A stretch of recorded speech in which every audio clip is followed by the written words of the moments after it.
Words of joy and hope. 22nd Sunday in Ordinary Time, Year B. Gospel according to St. Mark, chapter 7, Dal verses secondo 1 to Marco. 8, 14 to 15, and 21 to 23. Commentary of Father Fernando Armelini. A good Sunday to all. For 5 Sundays in a row, the reading of the Gospel according to Mark has been interrupted because the liturgy made us meditate on the discourse that Jesus pronounced in the synagogue of Capernaum after having given the sign of the distribution of the loaves and fishes. Today we resume reading the Gospel according to Mark that will accompany us until the beginning of Advent. We meet again with Jesus, who is in the middle of his public life, and the evangelist has already pointed out that since he moved to Capernaum after he left Nazareth, he had some very heated disputes with the scribes and the Pharisees about the forgiveness of sins, which he freely granted.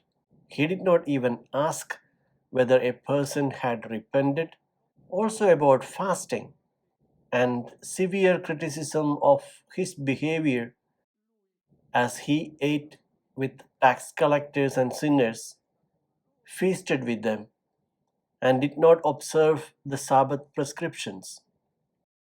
The evangelist Mark tells us in chapter 3 that in Jerusalem the religious authority began to worry and sent a group of scribes to verify what was going on and to warn the people about the spiritual danger they were running, that of being diverted from the right path, telling them that Jesus was teaching heresies. The people had reacted by saying, "But Jesus heals the sick, he performs miracles." And the spiritual guides answered, "He heals people because he is in a league with Beelzebub. Beelzebub is not our demon. It was a pagan god worshipped by the Philistines. His very famous shrine was at Ekron in the Mediterranean plain, the plain of Sharon. He was famous for curing diseases, so much so that even the Jews went there secretly when they were sick. When their God did not give them healing, they turned to this Beelzebub. This is what the religious authorities said. He heals, but because he is in league with Beelzebub.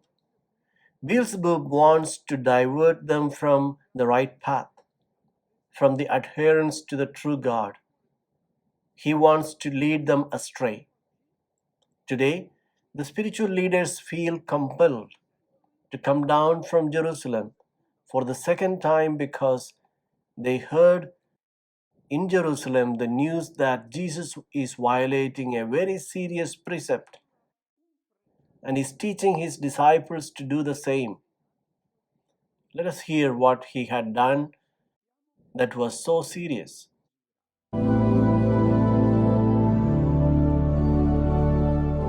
Now, when the Pharisees gathered to him with some of the scribes who had come from Jerusalem, they saw that some of his disciples ate with hands that were defiled, that is, unwashed. This is the scandalous behavior of Jesus. He did not perform the ritual purifications, and he taught his disciples not to give importance to his practice. Let us make it clear at the outset that it was not a hygienic practice. All purifications are always done after having washed well. These purifications were used to cleanse from any impurity because someone had had some contact with something impure. In the book of Leviticus, there are 6 chapters devoted to this distinction between what is pure and what is impure. Pure are certain animals that can be eaten, and impure are other animals such as swine, camels, hares, and so on, which should be avoided. In the conditions of impurity are also indicated everything that in any way reminds of death, blood, death, diseases like leprosy. There has been an evolution in the concept of pure and impure in the Bible, but at the time of Jesus, we can say that it was considered impure, everything that had any reference to death, the estrangement from the God of life. Those who had contracted any impurity clearly could not approach the Lord. They had to purify themselves. In the book of Exodus, it is established what they had to do to purify themselves. But the disposition referred only to the priests of the temple who, living in constant contact with God, the holy, the pure, should always keep themselves in a state of purity. Therefore, no contact with death. They could not go to bury a dead person and then go to the temple to serve the Lord. They could not even wear sandals. They had to always go barefoot to the temple, even in winter. For what reason? Because the sandals are made of leather, and the leather is from the dead animal. They couldn't wear them. At the time of Jesus, the Pharisees had succeeded in inculcating in the minds of people that these relative prescriptions to the priests were to become a regular practice in the daily life of the Israelites. For the Israelites are a pure people, while the pagans are unclean. Here is today's discussion between Jesus and the scribes who came down from Jerusalem about a particular purification, that of the hands which were washed before meals and were called Netilat Yadayim, which literally means to raise one's hands. And this gesture had a beautiful meaning. It was to remind the Israelites that when he took bread, he touched something pure concerning life. It was a gift from God. And we know that these gifts have another meaning beside their economic value because inside is affection. Let us think of a wife when she looks at her engagement ring and perhaps doesn't have a great economic value, but for her it has great meaning because it reminds her of her many years of her life of love with her husband. This washing of hands reminded the Israelite that he was to take that bread as a gift from heaven and then share it with all the sons and daughters of God. Of course, the sons of God were those of his people, not the unclean pagans.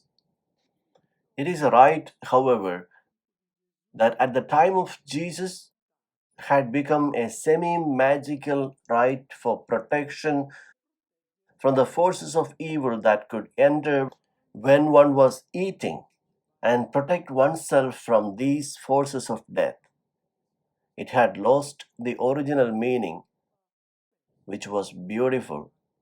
And now, the evangelist Mark, who writes for an audience in Rome that does not know about these customs of the Jews, feels the need to explain to his readers this obsession of the Jews with purifications. Let us listen.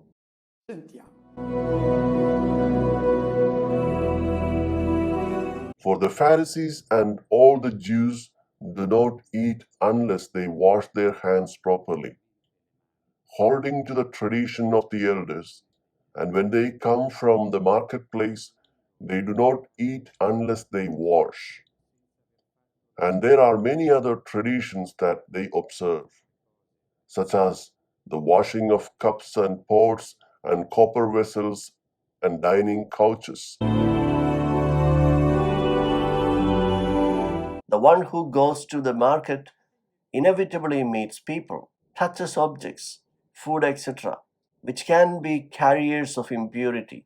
They may have inadvertently touched a pagan, an idolatrous object, or a woman during her cycle, and returning home, he must do the purifications. It is the rite called Netilat Yadayim, which must be followed meticulously as prescribed by the Talmud. I will describe it, and if you ever go to Jerusalem, you will understand what you are seeing. The vessel with which the purification is to be performed must have two handles, as you can see in the background, and it must have a smooth and undamaged upper rim. The water should be poured over the person's hands. One cannot place the hands directly into the container. The water must be clean and clear, and the minimum amount must be at least a quarter of for each hand. And first, the water should be poured into the right hand with the left hand and should be poured 3 times. And the fingers should remain wide open so that the water penetrates well. There must be no rings, and the purification must reach at least to the wrist. In Jesus' time, it reached the elbow. After the right hand has been purified, the vessel is taken with the right hand to purify the left hand. And at this point, the person can also hold the vessel with a napkin. The napkin could not be touched with the left hand. And then at the end, in the left hand should be left with a little bit of water to spread in the right hand. Then both hands are extended upwards. This is the Netilat Yadayim, the raising of the hands to pronounce the beautiful blessing. Blessed are you, our God, Lord of the universe. You sanctify us with your commandments and have prescribed the purification of the hands. In Hebrew, Baruch atah Adonai Eloheinu melech haolam, asher kidshanu b'mitzvatav v'tzivanu al netilat yadayim. this blessing is beautiful. Only after that you can dry your hands. And from that moment on, you should not pronounce a word before you have eaten the bread. Otherwise, you must repeat the rite. Why did I insist so much on this attention to the very meticulous execution of the rite? Because when this attention becomes excessive to all the details, when one insists on its scrupulous execution, the rite loses its value. Because perhaps one is concentrating on the external aspect of the rite, on the perfect execution, and loses sight of its meaning. I mentioned the meaning of this rite, but in the time of Jesus, it had become an expression of the fear that something impure could enter the person through the food. We must be careful also about these scrupulously executed rites because they can be dangerous. The meaning can be forgotten. It can calm down the conscience because a rite has been performed. But the value of this rite, the rite's memory is lost. And this also happens to us. Let us think about a sacred rite that we often do, the sign of the cross. Do we think about what it means when we know that it is a somewhat superstitious gesture for many people? Let us listen to how Jesus responds to the accusation directed to him of neglecting the traditions of the ancestors. And the Pharisees and the scribes asked him, "Why do your disciples not walk according to the traditions of elders, but eat with defiled hands?" And Jesus said to them, Well, did Isaiah prophesy of you hypocrites, as it is written, This people honors me with their lips, but their hearts is far from me. In vain do they worship me, teaching us doctrines, the commandments of men. You leave the commandment of God and hold to the tradition of men. The hands are the symbol of the action of the deeds we do. With the hands, one can do good or evil. One can give life or give death. Touching an object, shaking hands with a pagan, caressing a leper, burying the dead, do they make a hands unclean? Jesus answers, No, because no creature or person is impure to God. Then how to make the hands pure? For the Pharisees, the hands that have scrupulously performed the rite of Netilat Yadayim are pure. Jesus does not accept purify the hands with a rite because that rite calms your conscience, making you think that your hands are pure. For Jesus, the pure hands are those that have fed the hungry, that have given a drink to the thirsty, that have clothed the naked, that have sheltered the homeless, that have healed the sick, the hands that lifted those who had fallen. In the 11th chapter of Luke's Gospel, Jesus is still arguing with the scribes and the Pharisees about the purification and says, You purify the outside of the cup and the platter. I tell you how to make the cup and the platter pure by giving the poor person what is inside the cup and inside the dish, and everything becomes pure. Here is the difference between the pure hands for the Pharisee who performed the ritual and for Jesus who goes to the essential. Works of love purify the hands. And then Jesus continues, How well did Isaiah prophesy of your hypocrisy? This term, hypocrite, does not have the meaning we have from the moral point of view. For us, the Pharisee and the hypocrite are identical. We refer to the Pharisee as a false person who preaches well and works evil. No, this is not true. The Pharisees were not bad people.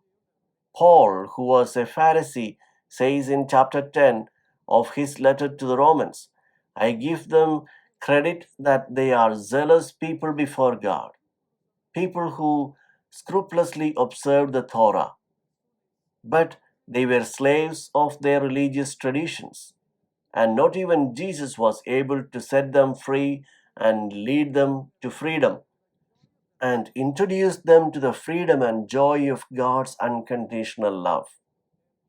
What did this term hypocrite mean then? Hypocrites referred to the actors of the theater.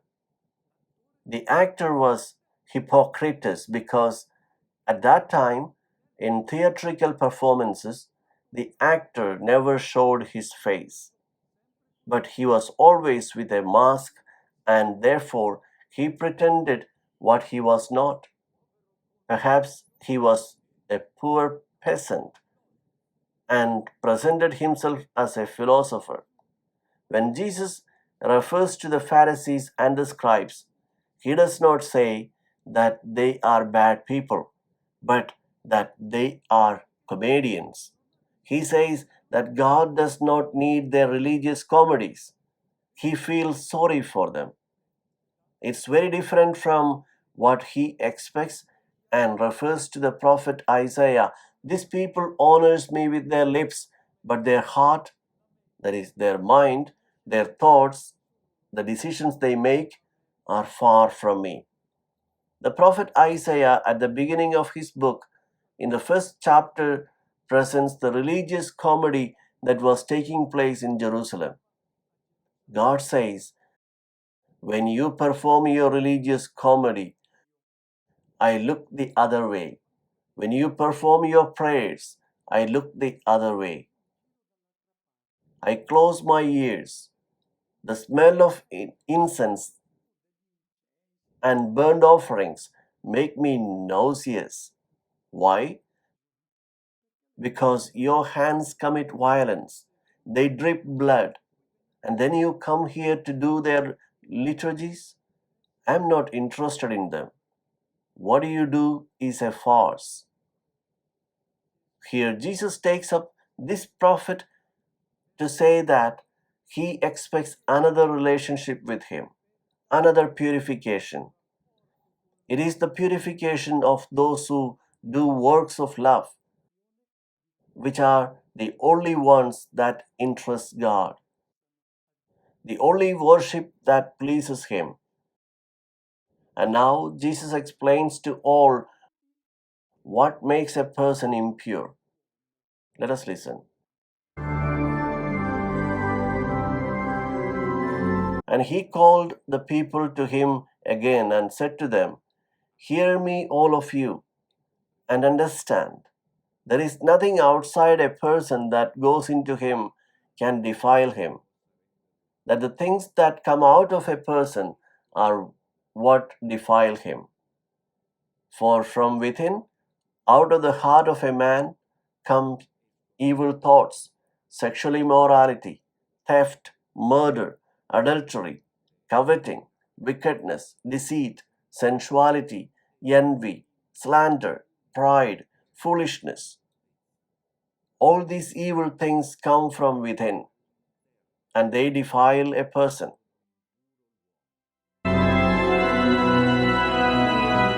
Jesus is very concerned that there is confusion between what is pure and what is impure, that certain things are considered impure, certain food, such as pork, or certain persons, such as the pagans or lepers, and that these may communicate their impurity from outside. This fear of contamination was deeply rooted not only in Israel but among all the peoples of the ancient Middle East, and this created many problems. Even the disciples found it difficult to detach themselves from their conception to adhere to that of Master.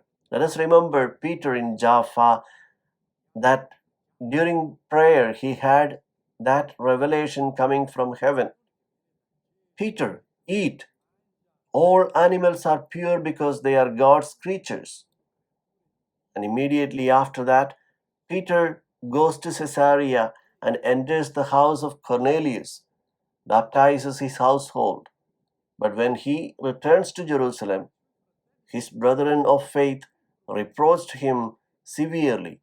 They said to him, Peter, what have you done? You have entered the house of a pagan. Therefore, you have made yourself unclean.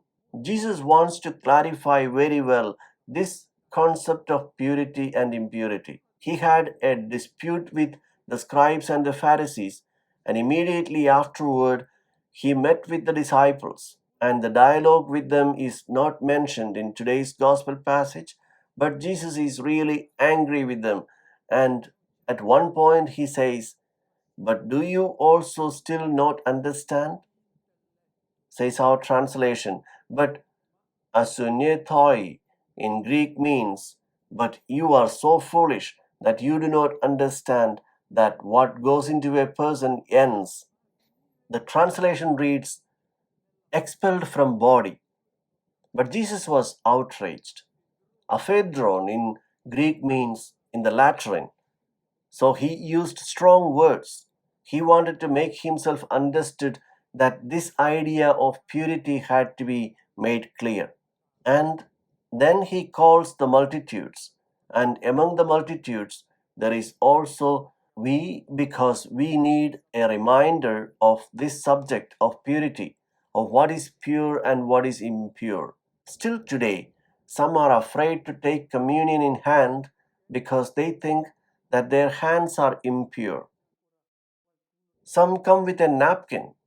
No, enough of these things. All creatures are pure, especially the hands of people. Jesus says, "Listen to me, all of you, and try to understand what I am saying. There is nothing outside of man that can make him impure. It is from within the heart of the people where impurities come from." By heart is not meant the seat of the affections as we understand it today, but the mind, the consciousness, the origin of choices and decisions. And now, the 12 behaviors that come from within, from the heart of the person, which makes him impure. Impure means that kill the human, that destroy them as a person. There are 12 behaviors, 6 in plural and 6 in singular. Let us examine them quickly one by one to have a reason for meditation for the whole week, and we can verify if purity or impurity comes out of us.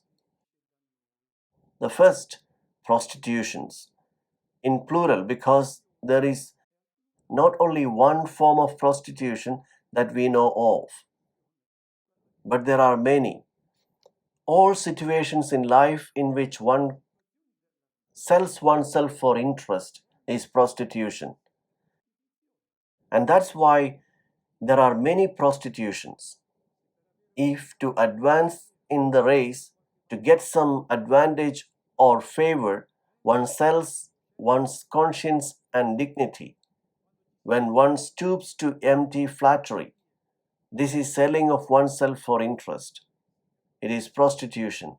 It comes from the heart. It dehumanizes you. Secondly, the thefts, not theft, because there are many forms of stealing. It is not just taking something from someone else, but to manage as owners the goods of this world is theft, because the goods of this world are all of God. It is also stealing when one has superfluous things, when others suffer destitution.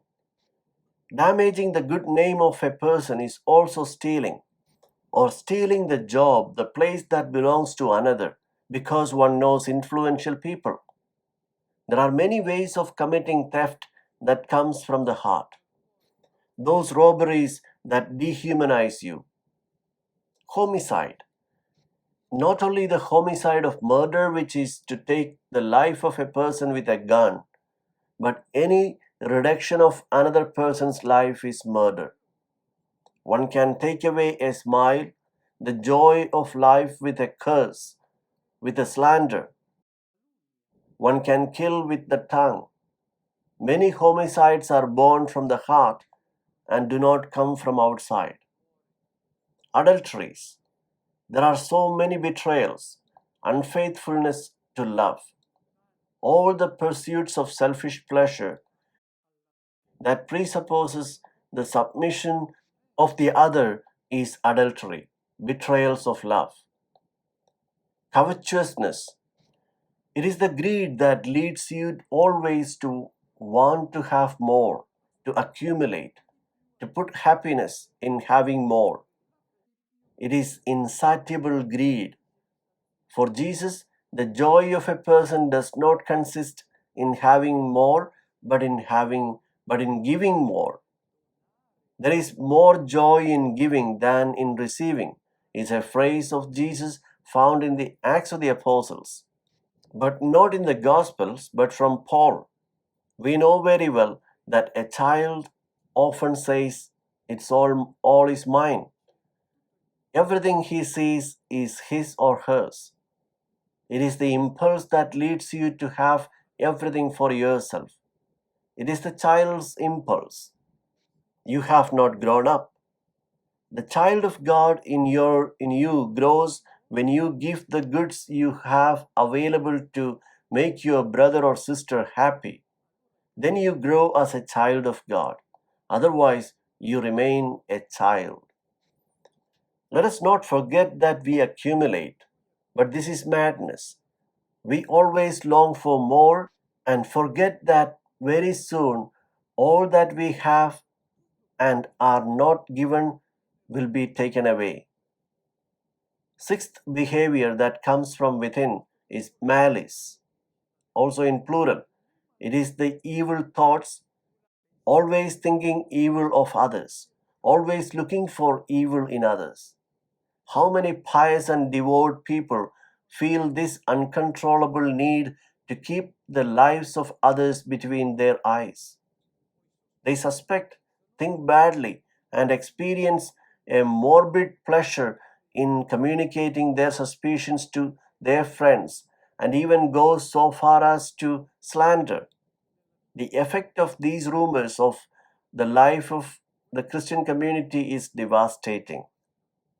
These are people who look with suspicion at the actions of others, always observing evil and hidden intentions. And now we come to the singular behaviors, deception, the behavior of those who think in their own interest and are willing to do anything to achieve their goals. In Greek, this is called doulos or deceit. The eighth behavior is wantonness. The Greek term aselguia. What is meant by wantonness? Unbridledness, not so much in sexual field, but in all senses. To have no restraint in anything, in drinking, in eating, in having fun. It is the lack of self-control. It is the behavior of the one who has as the rule of life, I do whatever I want. This is the aselgia, the lack of control. The ninth behavior, envy. In Greek, this is the evil eye of thalmos poneros, an expression which is found in the Old Testament and means the fear that someone will always take something from me, so I keep an eye on him. And I feel sad when someone else has what I can't have. This is envy. Let us be aware that we experience an unutterable joy when we envy someone successful. Life smiles on him, and then something bad happens to him. When we have those feelings from our hearts, it is the envy we have. It is the evil eye. 10th, blasphemy. Blasphemy, our translation says, but blasphemy in Greek is the rejection of the truth, the opposition to the truth because it does not suit me. And so I try by all means to obstruct the truth, to hide it. This is blasphemy. 11th behavior, arrogance. When one wants to be the center of attention, when we open our mouth, others have to listen to us in religious silence because only oracles come out of our mouths. This is arrogance. The last behavior that comes out of the heart and ruins a person is foolishness, stupidity. In Greek, aphrosine, a stupid may not even be guilty.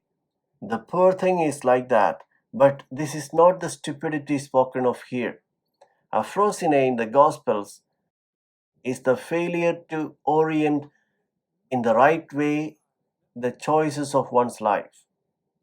In the Gospel, Aphron is the rich man of whom Jesus' parable in Luke chapter 12 tells us. He is the one who had accumulated the goods. He is not called evil or lazy, but foolish, because he accumulated, and instead of distributing the goods that he has been fortunate to have in his hands, he has enlarged the storehouses to keep them for himself. He is foolish. Everything will be requisitioned from you this very night. Here is the foolishness, the sacrifice of all existence to accumulate instead of giving, and then you have built nothing. You are a person who has ended up in nothing because you have not built love. All these things, Jesus concludes, are bad because they come from within. They contaminate the person. They make the person unclean. It means that it makes you die as a person. It is this impurity, this inner death that we must purify. And you do not purify it with the water of purifications. What purifies the heart is the voice of the Spirit that Christ gave us. It is the word that purifies us. I wish you all a good Sunday and a good week.